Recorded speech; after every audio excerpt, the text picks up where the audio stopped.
Gonzalo de la Cámara, es usted director académico del Foro de la Economía del Agua, también economista, asesor sobre el agua de la ONU, de la Unión Europea, del Fondo Monetario Internacional, y vamos a hablar del agua, pero vamos a hablar del agua en España, si no le importa.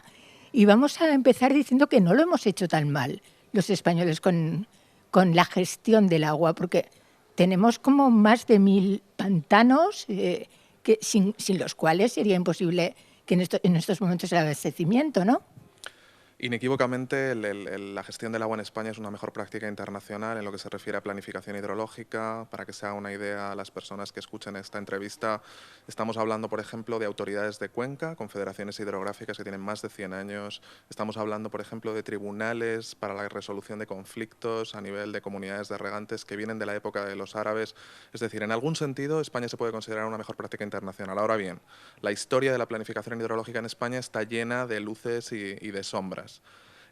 Yo, de hecho, si tuviese que decir que España es un éxito internacional, probablemente no mencionaría el ejemplo que has citado de los 1000 pantanos. ¿Por qué?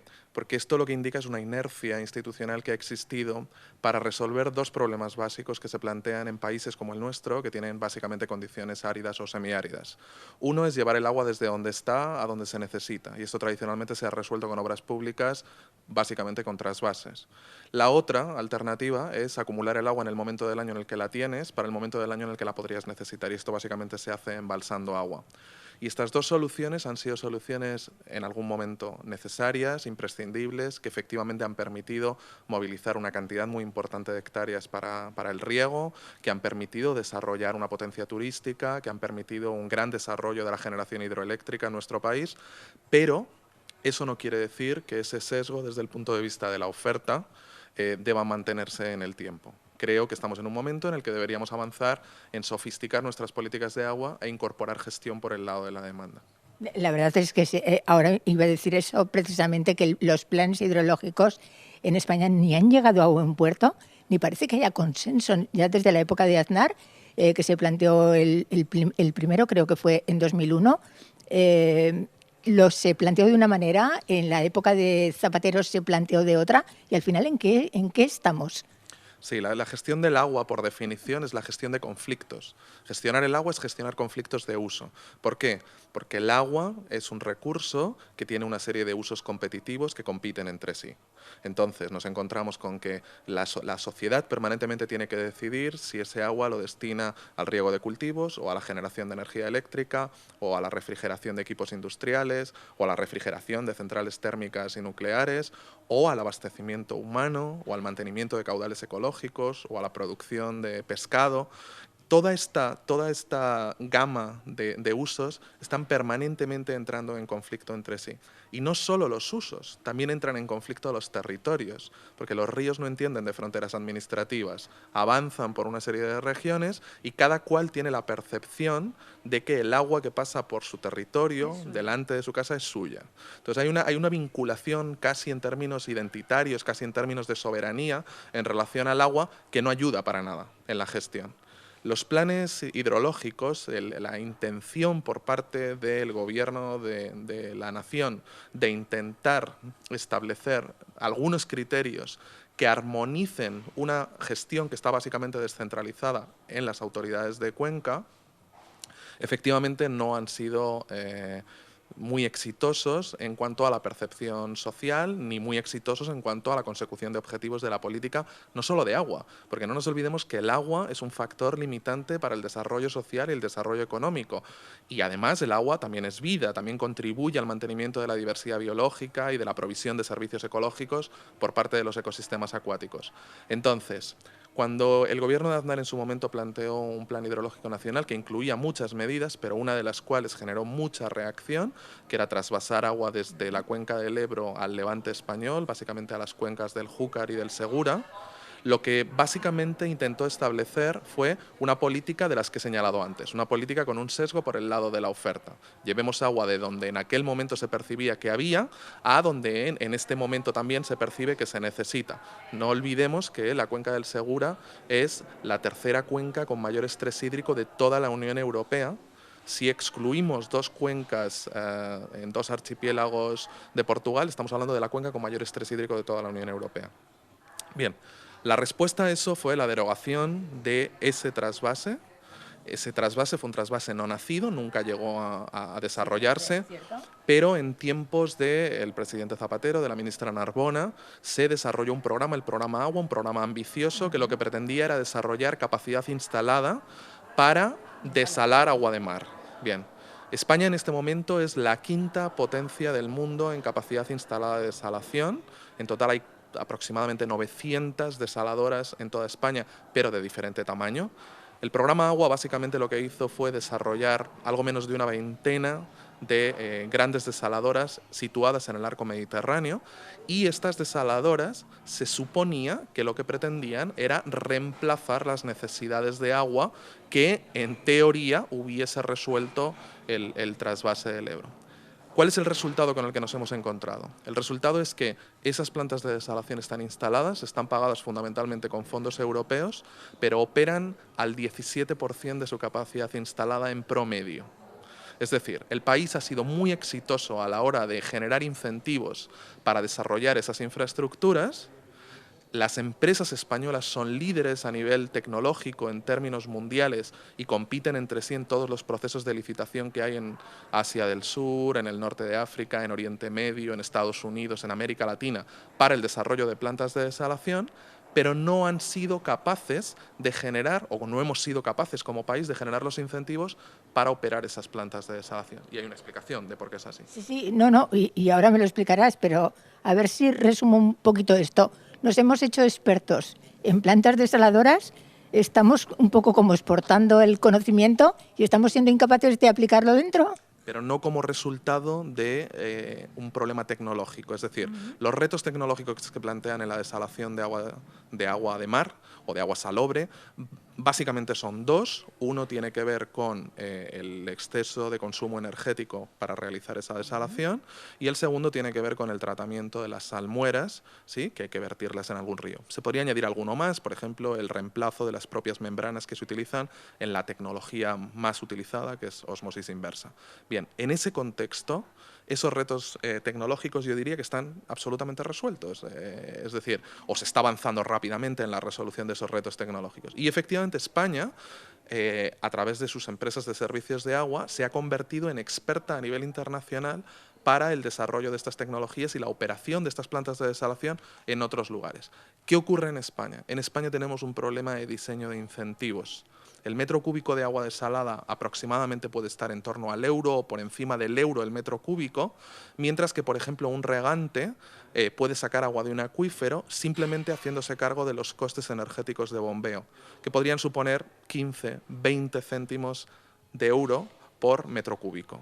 No existe una demanda efectiva para ese agua desalada que viene de las plantas de desalación, por tanto tenemos que ser capaces de resolver este problema de incentivos, un problema de precios del agua que nos permita movilizar todas estas alternativas que no son solo desalación, también es la reutilización de aguas residuales que pasan por tratamientos avanzados y que se regeneran para poder ser utilizadas de nuevo.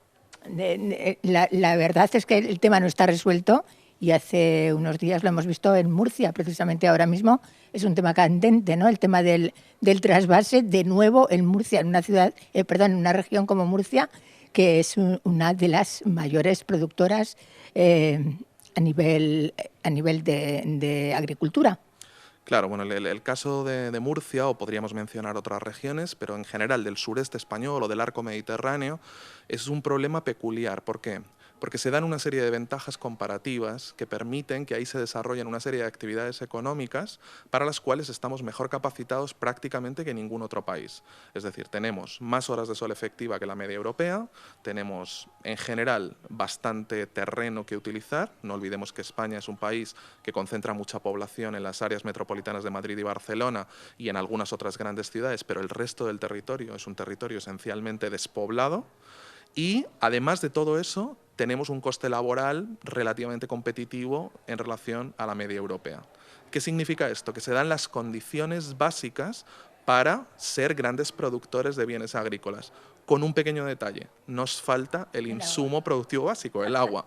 Y tenemos esta capacidad, que no es solo española, puedo mencionar otros ejemplos internacionales, en la cual concentramos la actividad económica intensiva en el uso de agua justo en aquellos lugares donde no existe agua. O donde no existe agua o donde está protegido, también ha surgido el asunto de Doñana, que está incluso ha traspasado fronteras y a nivel no sé cómo lo podría analizar usted. Bueno, en el caso de Doñana, o si se quiere de la cuenca del Guadalquivir, nos encontramos nuevamente con un ejemplo muy evidente de conflictos de uso. Es decir, la cuenca del Guadalquivir es una cuenca donde hay navegación, ¿sí?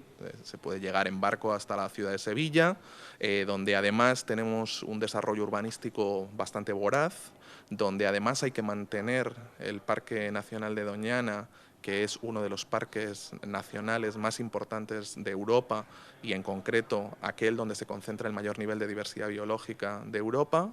Tenemos una agricultura bastante vigorosa en la zona, a veces con cultivos difíciles de justificar para esa zona, por ejemplo arrozales, como si realmente estuviésemos hablando de Camboya o de Vietnam.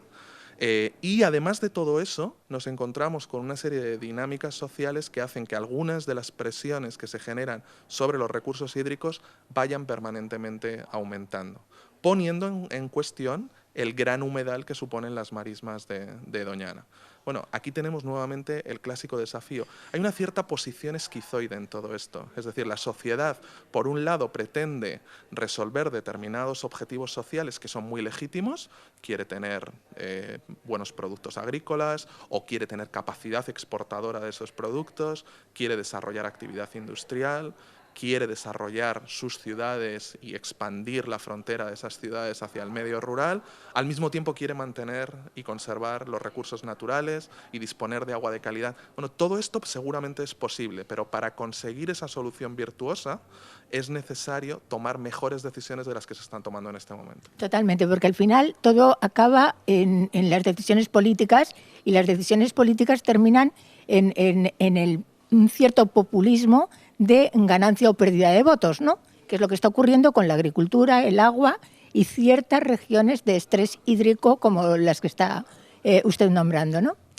Bueno, una de las grandes deficiencias en la política de agua, y si tuviese que ponerme prescriptivo y decir qué tipo de cosas se podrían hacer, una de ellas es reconocer que la mayor parte de las cosas importantes que ocurren en el agua ocurren fuera de la política de agua. Es decir, al final los recursos hídricos, los ecosistemas acuáticos se sienten más condicionados por decisiones urbanísticas, por decisiones agrícolas, por decisiones respecto a nuestra política de turismo, por decisiones en cuanto al desempeño macroeconómico de nuestro modelo productivo, que por decisiones estrictas que se toman en el contexto de la gestión del agua. Entonces, es un imperativo avanzar en la coordinación de políticas sectoriales. Necesitamos evitar el mito de Penélope, esta idea de que tejemos de día lo que destejemos de noche. No puede ser que seamos al mismo tiempo como país capaces de avanzar de una manera exitosa en la modernización de regadíos, consiguiendo, por ejemplo, que se sustituya riego gravitacional por riego por goteo, y al tecnificar el riego conseguimos ganar en eficiencia en el uso de agua en la agricultura y ahorrar agua en la parcela, pero no tiene sentido que hagamos esto, por un lado, y por el otro lado estemos haciendo expansiones de la extensión de regadío que por escala terminan comiéndose esas ganancias de eficiencia. Ahí tenemos un problema. O quizá no puede ser que nos acostumbremos a celebrar cada año, una celebración que tiene algo de perversa, el récord de visitantes internacionales a nuestro país. Este año está previsto que recibamos 80 millones de turistas en España, de los cuales el 80% se concentra en el arco mediterráneo, el Golfo de Cádiz y los dos archipiélagos, es decir, curiosamente aquellos lugares donde existe escasez estructural de agua. Yo le voy a dar un dato. Un turista consume 180 litros de agua diarios, es un dato oficial. ¿Podemos permitirnos la afluencia de turistas que tenemos en estos momentos, o por ejemplo, como la afluencia de un turismo medio al alza en España con este coste en agua y en aguas residuales también? Bueno, la estimación que mencionas es una estimación, te diría, que incluso hasta generosa, porque hay estimaciones que dicen que un turista, cualquiera de nosotros como turista, no estoy demonizando al visitante exterior, cualquiera de nosotros como turista consume 3 o 4 veces más que un habitante, un residente habitual. Pensemos, por ejemplo, aquí en la ciudad de Barcelona, que tiene unos niveles de consumo muy competitivos a nivel internacional, se consumen 105 litros por persona y por día. Si aceptásemos la cifra de 180 litros por persona y por día, o si pensásemos incluso en 300 litros por persona y por día, nos estaríamos dando cuenta de que esa actividad está poniendo una presión sobre el medio para el cual nuestro sistema de planificación de recursos hídricos no siempre está preparado. Y aquí es importante distinguir entre lo que supone la garantía de abastecimiento, es decir, va a haber agua para todos estos turistas, a los que tenemos que sumar los turistas nacionales y los habitantes habituales. Yo creo que no está tanto el desafío en el abastecimiento, porque el artículo 60.3 de la Ley de Agua establece una jerarquía de usos y protege los usos poblacionales. Yo creo que el desafío fundamental está en la segunda parte del ciclo urbano del agua, es decir, en la generación de aguas residuales. ¿Qué hacemos con esas aguas una vez salen de nuestros retretes, aparecen en la última fase del ciclo urbano, en la parte baja de los ríos? ¿Qué hacemos con ellas? Bueno, pues tendríamos en teoría que responder a esto diciendo que nuestras estaciones depuradoras de aguas residuales están preparadas, pero lamentablemente no siempre es cierto. En el ámbito del Mediterráneo, en el ámbito de los archipiélagos, a veces tenemos plantas que están diseñadas para atender las aguas residuales de 150.000 personas y, sin embargo, en verano se encuentran con picos de 500.000, 600.000 personas. De hecho, la semana pasada precisamente se hizo público un estudio de la Universidad de Barcelona en la que se demuestra que la fauna de los ríos están empezando a estar especialmente contaminadas por residuos, además de medicamentos que las personas consumimos, el exceso de medicamentos que las personas consumimos. Esto quiere decir que realmente las aguas que se mueven por nuestro río, por nuestro mar, no están bien depuradas.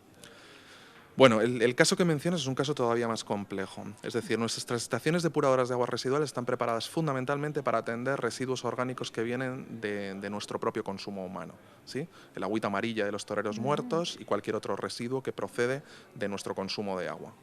Bien, ese tipo de agua, las depuradoras en general, con tratamientos no necesariamente muy avanzados, están preparadas para tratarlo y devolver el agua al medio en unas condiciones que no genere un daño excesivo.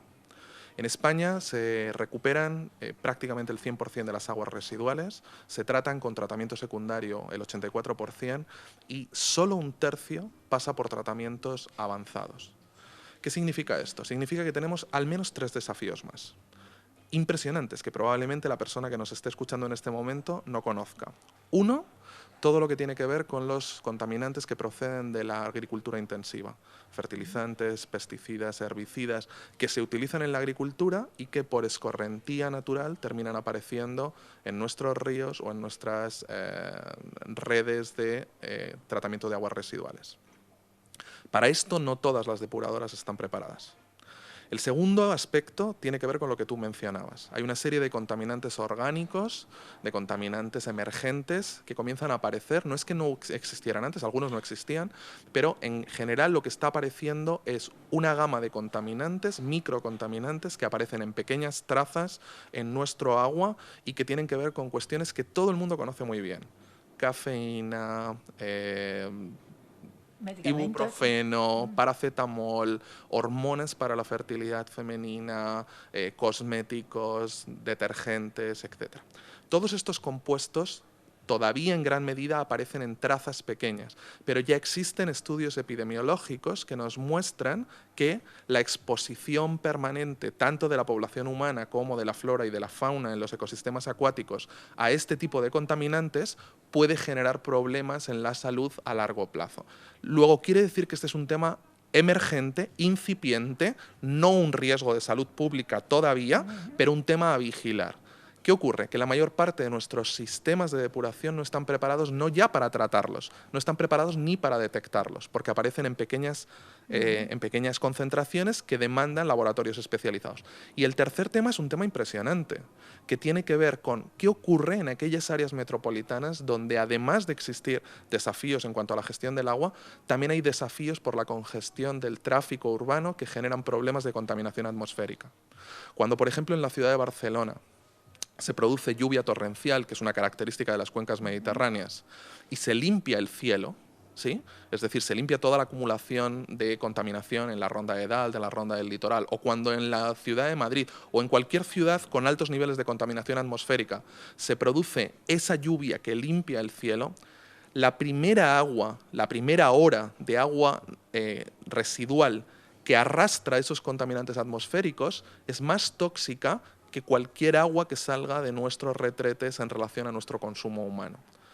Todos esos contaminantes atmosféricos, metales pesados, óxidos de nitrógeno, etcétera, terminan apareciendo también de manera natural en un flujo de escorrentía por nuestras calles, limpian nuestras calles, aparecen en la red de alcantarillado, terminan en la depuradora. La depuradora no está preparada no solo para tratar ese tipo de contaminantes, sino para recibir un flujo adicional como resultado de nuestras malas decisiones, anulando la capacidad natural de drenaje de los suelos. Hemos generado ramblas artificiales, hemos generado avenidas que hacen que se produzca este flujo de escorrentía adicional que termina en las depuradoras y que no sabemos cómo tratar.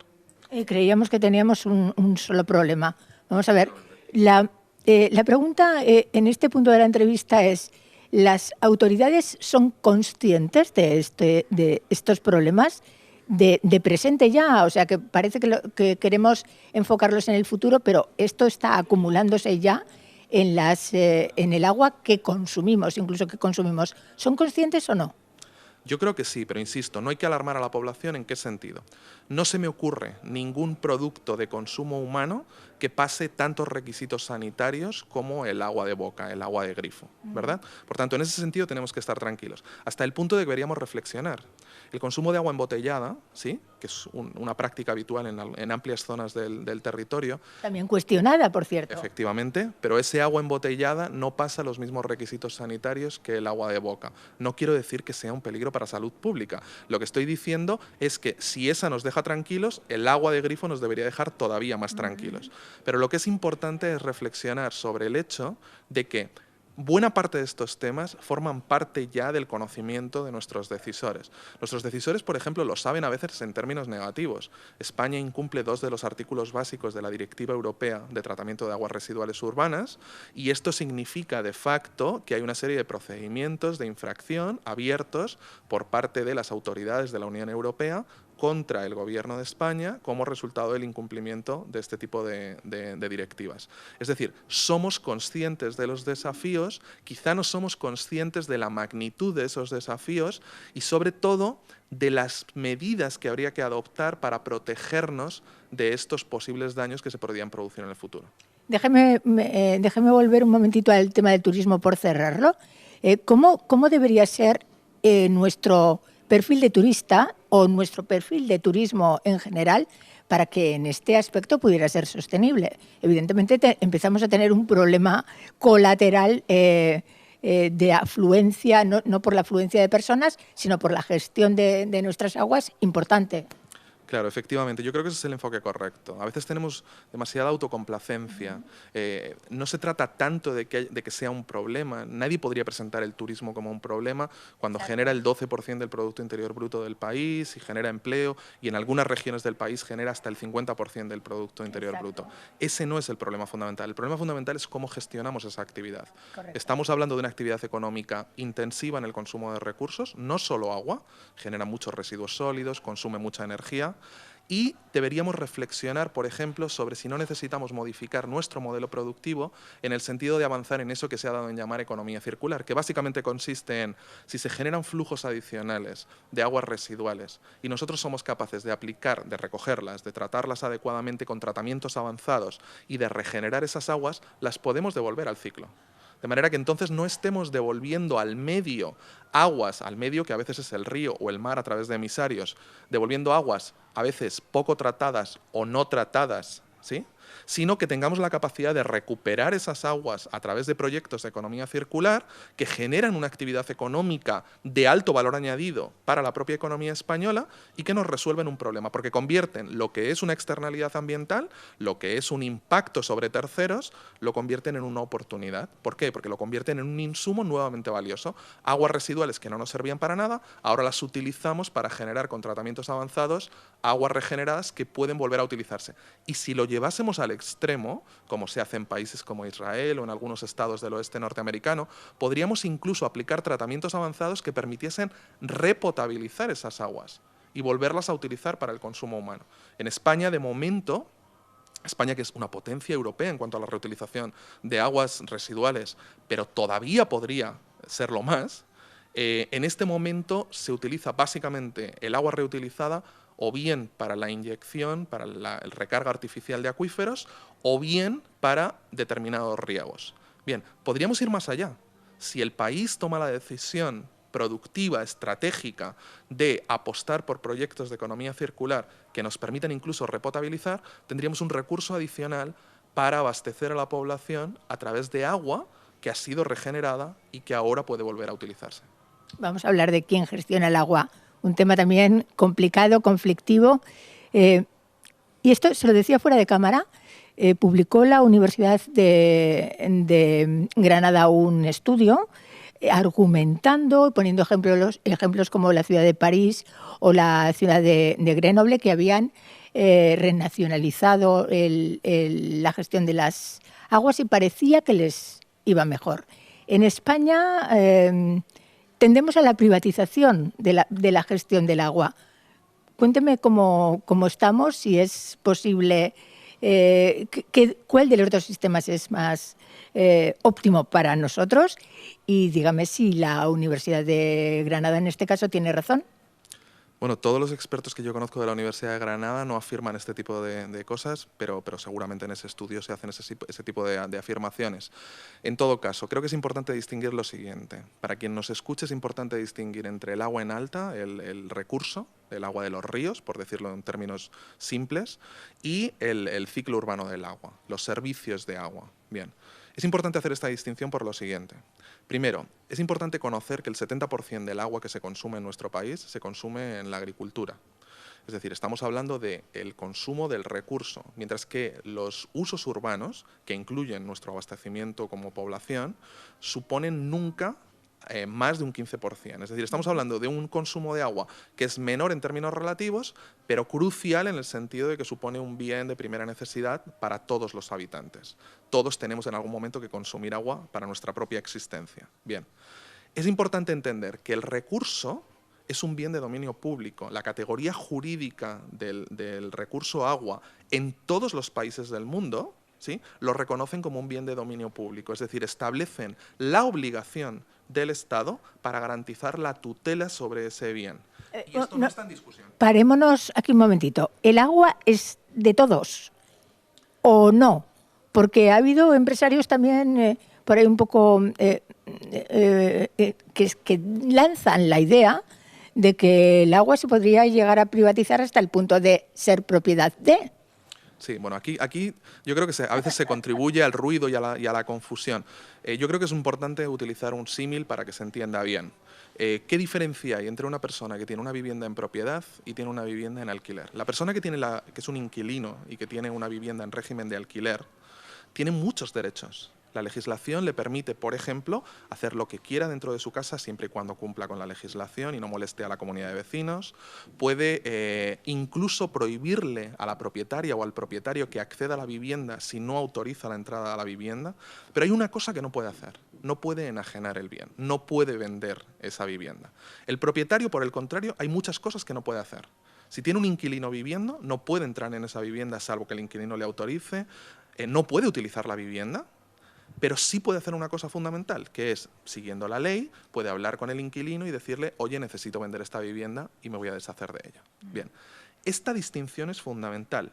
El agua es un bien y no va a dejar de serlo y no hay ninguna corriente privatizadora que permita resolver este problema. Va a ser un bien de dominio público siempre. Y esto implica que efectivamente es un bien que pertenece a todos los ciudadanos, en ese sentido. Bien, ahora descendamos a los servicios, descendamos al ciclo urbano del agua. En el ciclo urbano del agua nos encontramos con lo siguiente. Primero, que el agua que llega a tu casa o a la mía es un agua en la cual yo pago una factura.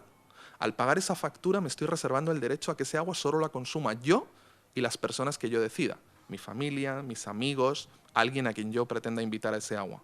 Pero mediante el pago de esa factura, de esa tarifa, yo estoy excluyendo a otras personas de la posibilidad de utilizar. Pero esto no solo ocurre con el agua, ocurre con las peras y ocurre con los garbanzos, es decir, nosotros compramos bienes que tienen un uso privativo. Pero eso no privatiza el bien. Lo que está haciendo simplemente es reconocer que hay un derecho de uso y aprovechamiento de ese bien que tiene un carácter privado. El agua que llega a mi casa la puedo consumir yo y quien yo quiera, pero eso no privatiza el bien en ningún sentido.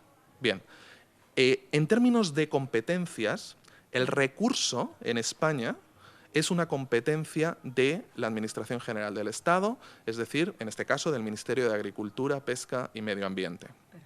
Ellos tienen la competencia para regular el dominio público. Y en España, como he dicho antes, se hace de una manera bastante razonable a través de organismos autónomos que son las confederaciones hidrográficas. En cada cuenca hay una autoridad de cuenca en la que están representados todos los usuarios que toma decisiones sobre el recurso en alta, sobre el agua de los ríos. Pero nosotros tomamos una decisión que no todos los países han tomado, aunque hay una larga tradición de municipalización de estos servicios, que lo que hizo fue establecer, a través de una ley de bases, las competencias para la gestión de los servicios urbanos de agua, se las trasladó a los municipios. De manera que cada municipio, y nuestro país es el tercer municipio de la Unión Europea con más municipios, 8.125, después de Francia y de Alemania, cada municipio tiene no solo el derecho, sino el deber de prestarle a los ciudadanos los servicios de agua potable y saneamiento. ¿Esto es bueno o malo? Yo diría que el hecho de que cada ayuntamiento sea competente para en su pleno municipal decidir cómo gestiona sus servicios de agua es bueno. Lo que tenemos que reconocer también son algunos problemas asociados a esta idea. ¿Por qué? Porque es un sistema atomizado, muy fragmentado. De esos 8.125 municipios, más del 80% tiene menos de 5.000 habitantes. Es decir, en algunos de esos municipios no hay escala, no hay recursos humanos, no hay recursos financieros que permitan prestar esos servicios de una manera equitativa, sostenible y eficiente. Bien. Pero si miramos las mejores prácticas a nivel nacional, nos encontraremos, por ejemplo, que en las dos grandes áreas metropolitanas, Madrid y Barcelona, tenemos dos modelos muy diferentes, pero sin embargo dos modelos que se reconocen como mejores prácticas internacionales. El Canal de Isabel II, una empresa estrictamente pública que presta el servicio para una parte muy importante de la región de Madrid. Una empresa mixta en el área metropolitana de Barcelona que presta el servicio a 23 municipios dentro del área metropolitana de Barcelona.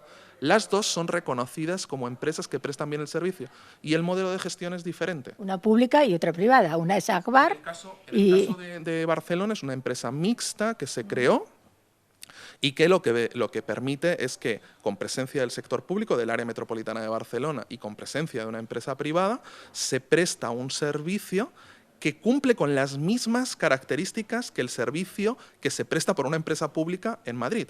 O incluso, en el caso de Barcelona, podríamos hablar, como he dicho antes, de unos consumos per cápita que son incluso más bajos. Es decir, se han conseguido determinados objetivos, pero esto mismo sirve para el Consorcio de Bilbao o para la depuración de aguas residuales en Murcia. Se han encontrado fórmulas que tienen una virtud común, y es que son soluciones supramunicipales. No le quitan a los municipios sus competencias, reconocen la titularidad del municipio como competente para regular esos servicios, pero buscan incentivos para una escala superior. ¿Por qué? Porque la escala en la prestación de estos servicios te permite resolver determinados problemas de ineficiencias o de inequidad o de insostenibilidad. Hemos tocado, yo creo que casi todos los temas sobre el conflicto del agua en España y vamos a terminar, tenemos un minuto para hablar del precio. ¿Es cara o es barata el agua en España? Nada es barato ni caro si no lo comparamos con algo, ¿verdad? Es decir, yo siempre digo, ¿usted estaría dispuesto a pagar 50 euros por comer en un restaurante? A mí 50 euros me parece mucho dinero, pero si la comida es excepcional, a lo mejor uno estaría dispuesto a pagarlo. O si estamos hablando de una celebración familiar. Entonces, ¿50 es barato o es caro? Depende, ¿verdad? Bien, en el caso del agua creo que se pueden hacer afirmaciones bastante taxativas basadas en datos. El Instituto Nacional de Estadística indica que en promedio, estoy hablando de una media, en promedio el consumo de agua supone el 0,89% del presupuesto familiar.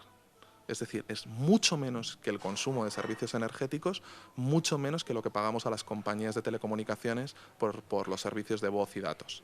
¿Bien? Pero hay algo importante.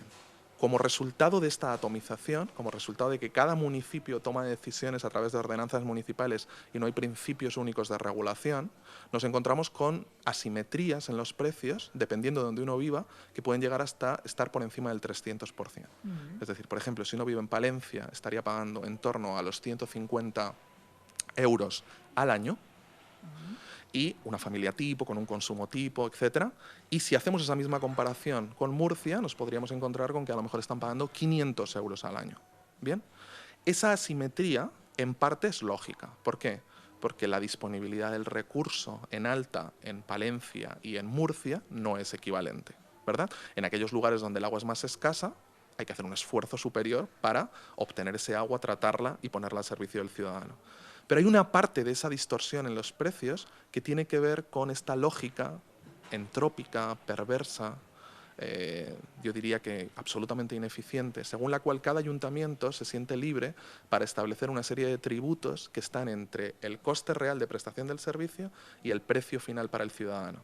De manera que nos podemos encontrar municipios donde hay un canon, 2 cánones o hasta 3 cánones, además de impuestos indirectos o, por ejemplo, el cargo por otro tipo de servicios, recogida de basuras, etc. Cuando uno no introduce transparencia en la estructura de la tarifa, no es capaz de explicarle al ciudadano esa diferencia final y el ciudadano lo percibe como un agravio. El ciudadano de Murcia dice, ¿por qué estoy pagando más que el ciudadano de Palencia si lo que me llega finalmente es un servicio muy parecido? ¿Bien? Bueno, pues la explicación básica tiene que ver con esto. Hay una parte de esa diferencia que tiene que existir. Hay otra parte de esa diferencia que tendríamos que ser capaces de armonizar, de eliminar. Gonzalo de la Cámara, muchísimas gracias por aclararnos tantos puntos, tantas aristas de un tema tan importante como el agua y tan complicado. Y cerramos esta entrevista haciendo énfasis en esas aguas residuales que realmente sí que suponen un peligro para la población. Gracias. Gracias, Gemma.